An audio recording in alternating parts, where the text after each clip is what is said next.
Bismillahirrahmanirrahim. Assalamualaikum warahmatullahi wabarakatuh. Alhamdulillahi thayyiban mubarakan fihi kama yuhibbu rabbuna wa yarda. Ashhadu an la ilaha illallah wahdahu la syarika lah wa ashhadu anna Muhammadan abduhu wa rasuluhu. Amma ba'du. Qala Allah ta'ala fi kitabihil karim, ya ayyuhan nasu inna khalaqnakum min dzakarin wa unsa wa ja'alnakum syu'uban wa qabaila lita'arafu inna akramakum indallahi atqakum innallaha alimun khabir. Wa qala Nabi sallallahu alaihi wa ala alihi wasallam, innallaha yubghidu kulla alimin bidunya jahilin bil akhirah. Wa qala aidan al-kaisu man dana nafsahu wa alima wa amila lima ba'dal mauti. Jamaah salat maghrib Masjid Muhammadiyah Al-Furqan rahimani wa rahimakumullah.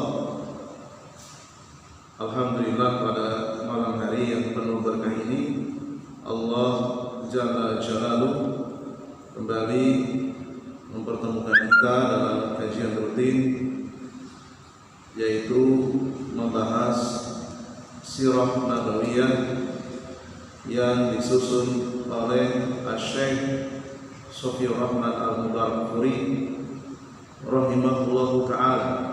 Beliau adalah ulama dari India, yang mana karya tulis beliau ini mendapatkan peringkat nomor 1 dari puluhan kitab-kitab sirah yang dikompetisikan lalu kemudian dinilai oleh lembaga riset studi Islam dari kerajaan Saudi Arabia. Penulisnya telah wafat beberapa tahun yang silam. Alhamdulillah, semoga Allah SWT menurunkan rahmatnya di tengah-tengah kita,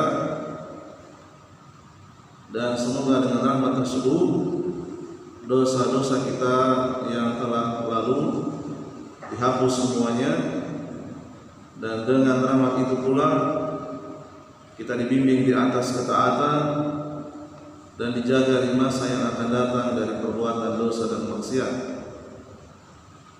Salawat serta salam semoga tercurah limpahkan kepada Nabi Agung Muhammad sallallahu alaihi wasallam, dan juga kepada keluarga beliau, ahli bait beliau, kepada segenap sahabat-sahabatnya dan umatnya yang senantiasa istiqomah di atas tuntunannya. Qala al-mu'allifu Syekh Sofiyur Rahman Al-Mubarakfuri rahimahullahu ta'ala, beliau menjelaskan tentang dakwah Nabi yang dilakukan secara terang-terangan, terutama ketika turun ayat wa anzir ashirataka al-aqrabina, peringatkanlah keluargamu yang terdekat. Ayat ini kemudian Nabi memberanikan diri. Ayat ini memerintahkan beliau untuk mendakwahi keluarga yang terdekat. Beliau berpidato di depan kerabat-kerabatnya, ya ma'sara Quraisy, wahai bangsa Quraisy, inqadhu anfusakum minan nari, selamatkanlah diri-diri kalian dari api neraka. Ya ma'sara Bani Ka'ab, wahai Bani Ka'ab, in qadu anfusakum minan nar, selamatkanlah diri-diri kalian dari api neraka. Ya Fatimah binti Muhammad, wahai Fatimah anaknya Muhammad, in qadi nafsak minan nar, selamatkanlah dirimu dari api neraka. Fa inni wallah la amliku lakum minallahi syai'an illa ana lakum rahman sa'abulluha bibilaliha. Aku, demi Allah, aku tidak memiliki sesuatu apapun dari Allah untuk menyelamatkan kalian dari neraka. Meskipun demikian, aku tetap akan menyambung tali silaturahmi dengan kalian. Ini adalah pidato Nabi yang kemudian diriwayatkan oleh ahli sejarah. Pelajaran yang bisa kita ambil dari pidato Nabi di hadapan kerabatnya di dalam mendakwahkan Islam, maka kita pun idealnya dahulukan dakwahi keluarga dulu, istri, anak, paman, bibi, saudara kakek dan seterusnya, sebelum mendakwahi orang lain. Pelajaran yang lainnya dari pidato tadi, Nabi selalu mengingatkan, ya, ucapan tadi, fa inni wallah la amliku lakum minallahi syai'an, aku tidak memiliki sesuatu apapun dari Allah untuk menyelamatkan kalian. Kata-kata ini memberikan pelajaran kepada kita bahwa nasab itu sama sekali tidak bisa menyelamatkan dari azab Allah. Yang bisa menyelamatkan dari azab Allah adalah amal saleh. Terbukti tadi beliau mengucapkan, ya Fatimah binti Muhammad, in qadi nafsak minan nar, wahai Fatimah, selamatkan dirimu dari api neraka. Fatimah walaupun beliau anak Nabi tetap tak bisa diselamatkan kecuali dengan amal saleh. Kemudian selanjutnya Syekh Sofyan Rahman Al-Mubarakfuri rahimahullah ta'ala, beliau menjelaskan kembali bahwasanya Nabi SAW ketika turun ayat Al-Hijr ayat yang ke-94, fasda' bima tu'maru wa a'rid 'anil musyrikin, maka sampaikanlah oleh Muhammad secara terang-terangan segala apa yang diperintahkan kepadamu dan berpalinglah dari orang-orang musyrik.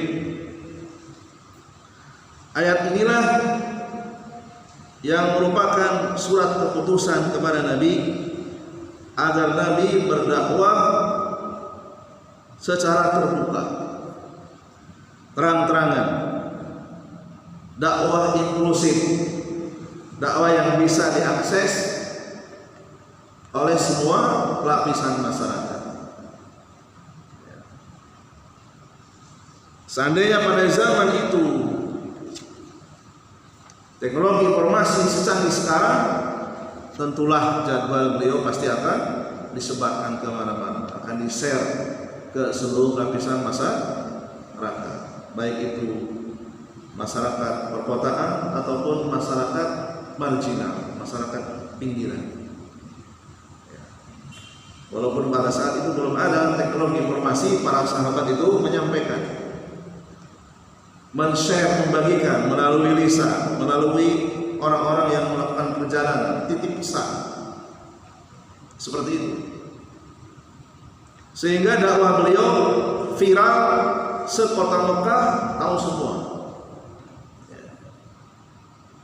Dakwah beliau bisa diakses dan menjadi magnet. Ini juga salah satu pilar dakwah ahlu sunnah, dakwah para nabi, itu dakwahnya terang-terangan, tidak sembunyi-sembunyi, ya. Kecuali memang kondisi-kondisi tertentu yang memang harus sembunyi, ya. Misalnya kita berdakwah di negeri yang mayoritas bukan muslim, ya. Kalau tidak sembunyi-sembunyi bisa berbahaya. Maka kondisi yang demikian kalau memang dituntut oleh syariat maka tidak mengapa. Adapun di negeri muslim yang mayoritas warga negaranya muslim, maka dakwah sembunyi-sembunyi ini tidak sesuai dengan sunnah Nabi SAW. Bahkan Nabi diperintahkan oleh Allah untuk berdakwah terang-terang walaupun beliau di bawah tekanan, walaupun beliau belum diberikan kekuasaan. Di Mekah beliau punya kekuasaan. Jadi dakwah beliau itu bisa diakses oleh semua lapisan masyarakat, menjadi magnet. Dengan dakwah beliau, jamaah sekalian rahimani wa rahimakumullah, bangsa Quraisy terbelah menjadi dua bagian. Jadi dakwah Nabi itu memecah belah umat atau tidak? Memecah belah. Ya. Dakwahnya Nabi memecah belah umat. Umat menjadi dua kelompok. Kelompok orang-orang beriman dan kelompok orang-orang musyrik. Ya. Dibedakan mana yang musyrik, mana yang beriman. Itu otomatis terpisah dengan sendirinya. Adapun orang-orang munafik belum kelihatan, belum nampak. Kenapa?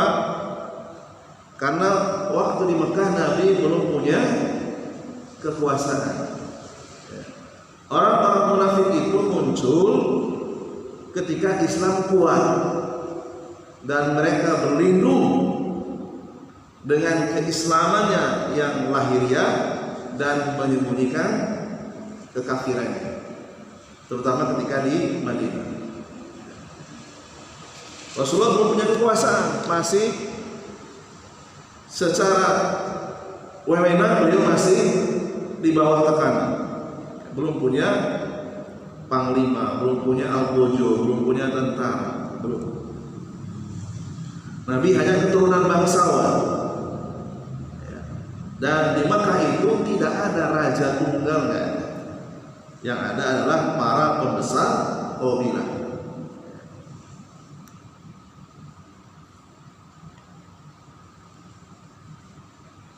Bangsa Quraisy yang tidak mendukung dakwah Nabi memisahkan sendiri, masuk ke dalam kelompok musyrikin.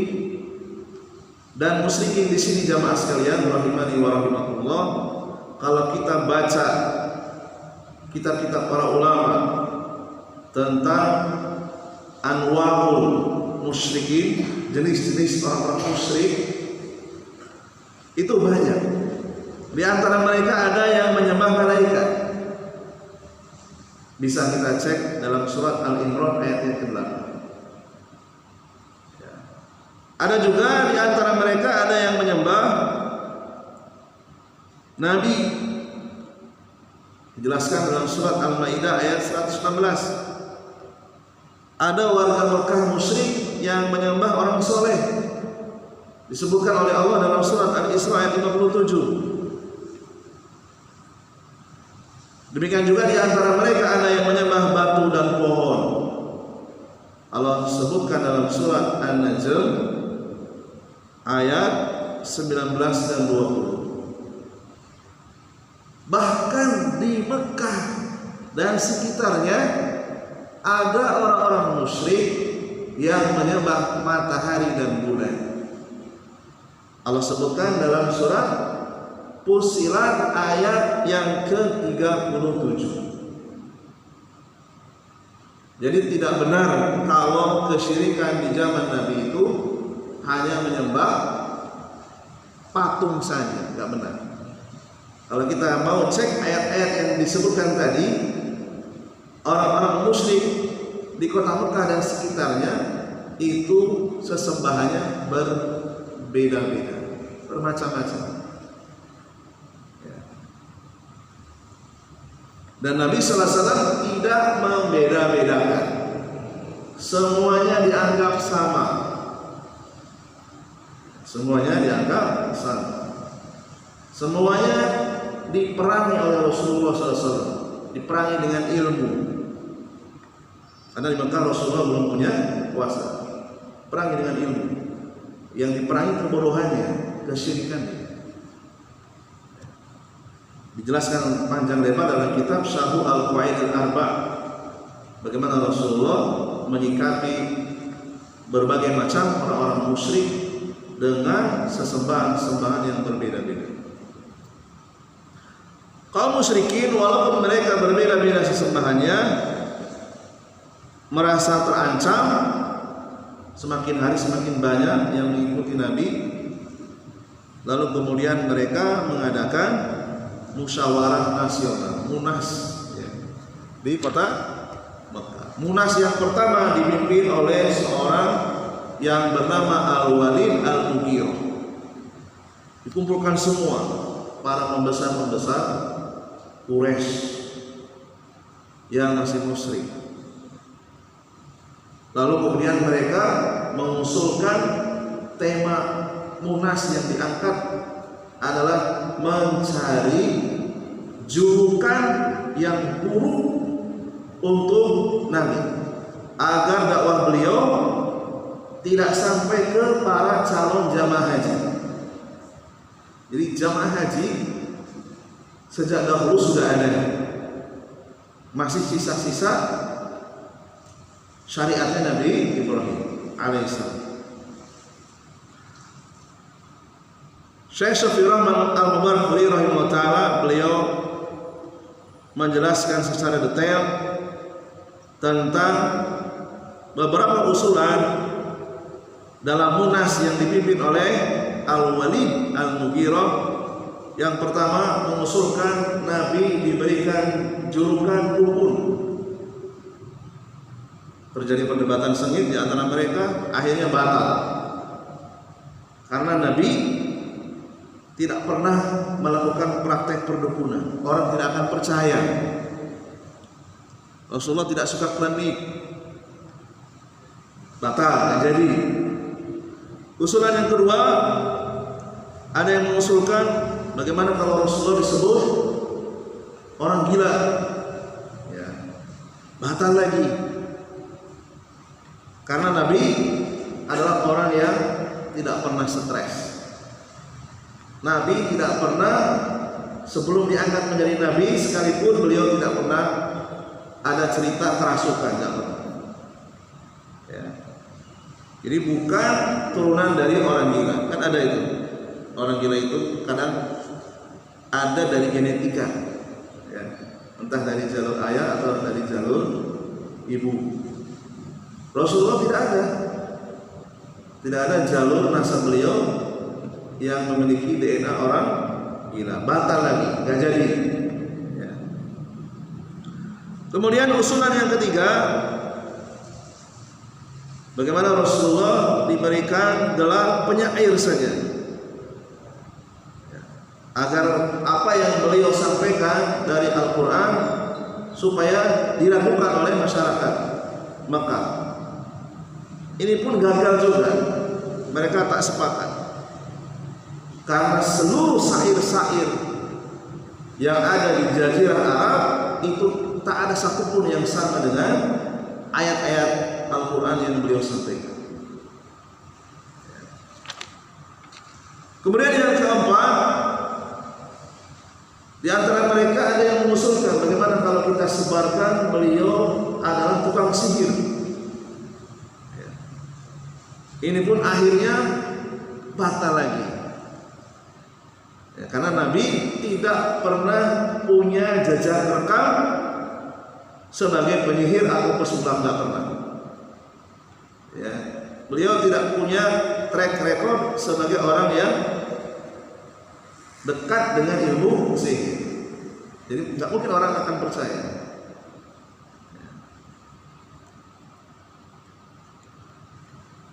Jadi bukti otentik tuduhan atau gelar buruk yang mereka usulkan semuanya tidak disepakati. Akhirnya bingung sendiri mereka. Ya. tidak ada cacatnya, susah. Ya. Jamaah sekalian rahimani wa rahimakumullah, pelajaran yang bisa kita ambil dari penjelasan tentang Munas ya, yang dipimpin oleh Al-Walid Al-Mughirah tadi, untuk menjadi pendakwah, untuk menjadi dai, itu idealnya memang tidak punya jejak rekam yang buruk. Idealnya begitu. Ya. Karena jejak rekam buruk ini sangat merugikan dakwah. Ya. Jadi kalaupun seorang pendakwah itu pernah menjadi ahli maksiat, tidak ada halangan dia untuk berdakwah. Tidak ada halangan. Para sahabat dahulunya mereka orang-orang kafir. Ya, kekufuran itu jauh lebih besar dari maksiat. Tetapi mereka bertobat. Itu yang penting ya. Bertobat dulu sebelum berdakwah. Ya. Selain Nabi tidak ada yang maksum, tidak ada yang terjaga. Tetapi orang yang benar-benar berdakwah di atas jalan Nabi, hendaknya dia bertobat dari maksiatnya. Ya. Jadi ahli maksiat itu tidak boleh diberikan panggung untuk berdakwah. Kewajiban dia hukumnya fardu ain untuk bertobat. Sementara dakwah itu fardu kifayah. Fardu ain muqaddamun ala fardi kifayah. Orang yang cerdas itu orang yang manhajnya benar sesuai dengan manhaj Nabi, dahulukan fardu ain daripada fardu kifayah. Jadi kalau seseorang pernah berdusta misalnya, ya, maka dia wajib untuk meminta maaf. Ya. Misalnya dia pernah menggunakan gelar akademik palsu, SPDI palsu, fardu ain yang wajib minta maaf. Di tempat dia berbohong, sebelum dia bertobat, sebelum dia meminta maaf, maka dia belum memenuhi syarat disebut orang yang bertobat. Tidak ada kewajiban bagi dia untuk berdakwah. Ya.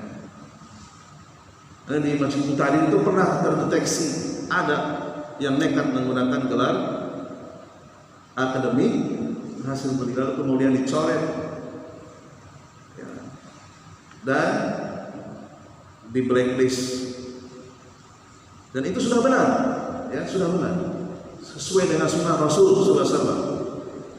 Sohibul hawa, pelaku maksiat yang belum bertobat, tidak boleh dikasih panggung. Sebagaimana perkataan Imam Malik, la yukhadhu ilmu an arba'ati.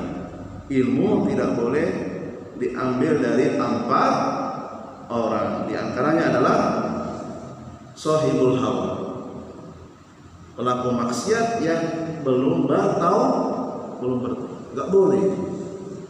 Ya. Belum lama tadi ya, sekitar jam 10-an saya konsultasi dengan notaris dekat Jalan Karimun. Ya. Lalu kemudian saya tabayun tentang aset sebuah yayasan dakwah. Ketika membeli tanah dari uang umat untuk membeli tanah untuk dibangun masjid,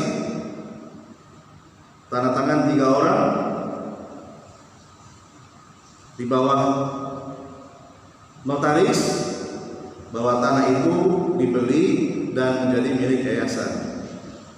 Ada pernyataannya menggunakan 3 wakil sebagai administrasi. Lalu kemudian surat keterangan itu dihilangkan.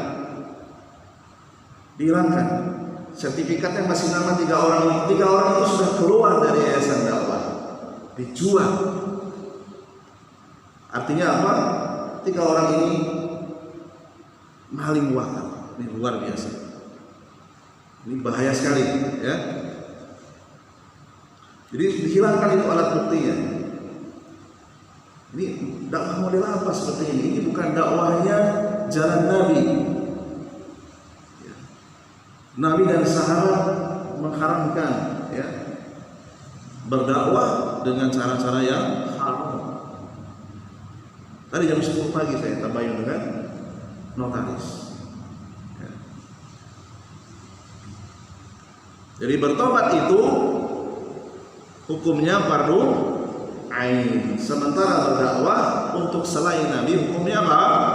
Fardu kifayah. Dia tidak punya kewajiban untuk berdakwah kalau belum bertobat. Dan lebih ngerinya mengaku salafi, mengaku ahlu sunnah. Setahu saya yang pernah saya kenal di Jogja, di Solo, orang-orang yang mengatasnamakan salafi itu jauh dari tindakan-tindakan yang sangat tidak masuk akal. Di luar nalar, masa bangun masjid, bangun pondok dari hasil maling? Ini luar biasa, ya. Bisa merusak dakwah ya. Jadi takmir menghentikan para dai yang belum tobat itu sudah sesuai dengan sunnah Nabi, tidak salah. Dan itu benar sesuai dengan manhaj Nabi Muhammad SAW. Demikian juga para sahabat. Bahkan Umar bin Khattab pernah memperingatkan seorang gubernur yang menggusur rumah seorang Yahudi karena perluasan istana gubernur. Tidak boleh kita memaksa orang suruh menjual tanahnya. Mengadu kepada Umar bin Khattab. Umar bin Khattab mengirimkan apa? Tulang, kasih garis. Lalu kemudian dibawa ke hadapan gubernur yang menggusur rumahnya tadi, ditawar 5 kali lipat, nggak mau. Akhirnya digusur. Begitu melihat tulang yang digores dengan pedang oleh Umar bin Khattab radhiyallahu anhu, langsung bergetar gubernur tadi. Orang Yahudinya kebingungan. Ini apa kok dikasih tulang bergetar, gegar? Lalu dijelaskan oleh gubernur tadi, tulang ini mengingatkan aku kematian. Sehebat apapun aku memiliki status sosial, memiliki jabatan, suatu saat akan menjadi tulang belulang. Kemudian nasihat yang kedua, Umar bin Khattab menggores seperti huruf alif. Beliau menasihati saya untuk berlaku adil kepada siapa. Akhirnya dibangun kembali rumah Yahudi tadi. Karena melihat keadilan yang begitu indah, si Yahudi tadi mengucapkan 2 kalimat syahadat. Ya.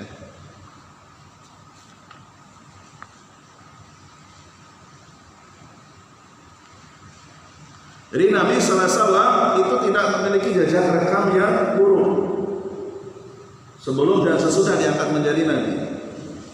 Jadi sulit bagi siapapun untuk menjatuhkan kepribadian beliau. Sangat sulit sekali. Akhirnya tidak ada cara lain. Al-Walid Al-Mughirah mengambil keputusan untuk menghalangi dakwah Nabi SAW. Masing-masing dari anggota Munas tadi mengikuti Rasulullah kemanapun Rasulullah pergi, mengutip dari belakang. Jangan sampai Rasulullah lebih cepat menyampaikan dakwahnya kepada manusia.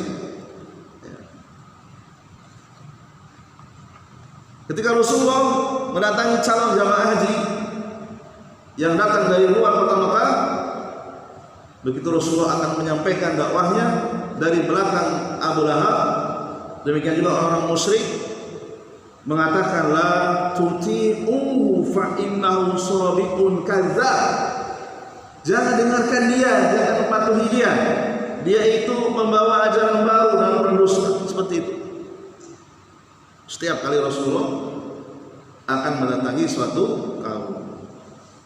Dan Abu Lahab adalah yang paling rajin, pamannya sendiri yang paling rajin menghalang-halangi dakwah Rasulullah Shallallahu Alaihi Wasallam. Makanya beliau langsung dikasih surat khusus oleh Allah. Tabat yada celakalah kedua tangan Abi Lahab dan celaka. Demikian juga istrinya, wa mar'atuhu hammalatal hatab, dan istrinya si tukang penyebar fitnah. Ya. Jadi orang musyrik setiap hari mereka membangun opini kepada publik, kepada orang-orang di luar mereka agar tidak menghadiri kajian yang diadakan oleh Nabi Sallallahu Alaihi wa ala alihi wasallam. Lalu kemudian Allah pun menyindir munas yang diselenggarakan oleh orang musyrik yang dipimpin oleh Al-Walid Al-Mughirah. Allah sindir dalam surat Al-Mudassir ayat 11 sampai dengan 26. Darni wa man khalaqtu wahida, biarkanlah aku yang bertindak terhadap orang yang aku sendiri menciptakan mereka. Ini ancaman untuk orang-orang yang menghalangi dakwah. Wa ja'altu lahu malan mamduda, dan aku beri kekayaan yang melimpah. Wa banina syuhuda, dan anak-anak yang selalu bersamanya.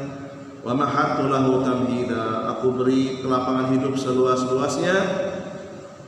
Tsumma yatma'u an azida, kemudian dia ingin sekali agar aku menambah hartanya. Kalla innahu kana li ayatina anida, sekali-kali tidak, sesungguhnya dia Al-Walid Al-Mughirah dan anggota munas musyrikin maka telah menentang ayat-ayat kami. Sampai disindir oleh Allah SWT secara khusus dalam surat Al-Mudassir ayat 11 sampai dengan 16. Metode-metode orang musyrik di dalam mendakwahi Nabi SAW dijelaskan oleh Syekh Sufyan Rahman Al-Mubarakfuri rahimahullah ta'ala. Metode mereka lalu kemudian direkam oleh Allah SWT. Ya. Pertama, mereka memviralkan bahwa Nabi SAW adalah orang yang gila. Allah rekam dalam surat Al-Hijr ayat yang ke-6. Wa qalu ya ayyuhalladzi nuzila alaihi dzikru innaka lamajnun. Mereka orang-orang musyrik berkata, wahai orang yang kepadanya diturunkan Al-Quran, sesungguhnya Muhammad benar-benar orang yang gila. Kemudian Allah rekam juga tuduhan orang-orang musyrik, Rasulullah dikatakan penyihir dan pendusta. Allah rekam dalam surat Shad ayat yang keempat. Wa ajibu an ja'ahum mundhirun minhum wa qala al-kafiruna hadza sahirun kadzdzab. Dan mereka heran karena mereka kedatangan seorang pemberi peringatan yaitu Rasul dari kalangan mereka, dan orang-orang musyrik berkata ini adalah seorang ahli sihir yang banyak berdusta.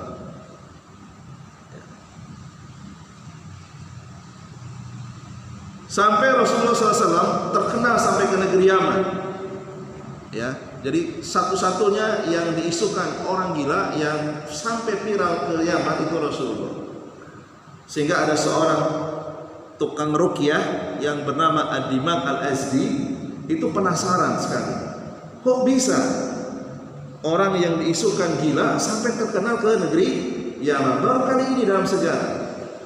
Sehingga Ad-Dimag Al-Azdi beliau datang dari Yaman ke Mekah untuk mencari yang namanya orang gila yang katanya namanya Muhammad.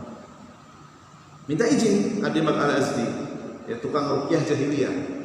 Sebelum beliau mengucapkan kata-kata, Rasulullah langsung mendahului. Innal hamdalillah nahmaduhu wa nasta'inuhu wa na'udzu billahi min shururi anfusina wa min sayyiati a'malina. Man yahdihillah fala mudilla lahu wa may yudlil fala hadiya lahu. Si tukang ruqyah ini terheran-heran. Saya belum pernah mendengar syair seperti yang kamu ucapkan. Karena dia orang Yaman, paham dengan apa yang Rasulullah ucapkan, langsung mengucapkan 2 kalimat syahadat. Itu adalah khutbatul hajah, mukadimah sebelum ceramah. Tembus itu ke dalam dada seorang ad-dima al-azmi. Langsung paham apa yang disampaikan oleh Rasul, langsung mengucapkan 2 kalimat syahadat. Itu khutbatul hajah, ini adalah kalimat sakti yang diucapkan oleh Rasulullah SAW. Tak heran kalau kita sering mendengar para penceramah sering memulai dengan innal hamdalillah nahmaduhu wa nasta'inuhu wa na'udzu billahi dan seterusnya. Ini ada historisnya, ada sejarahnya.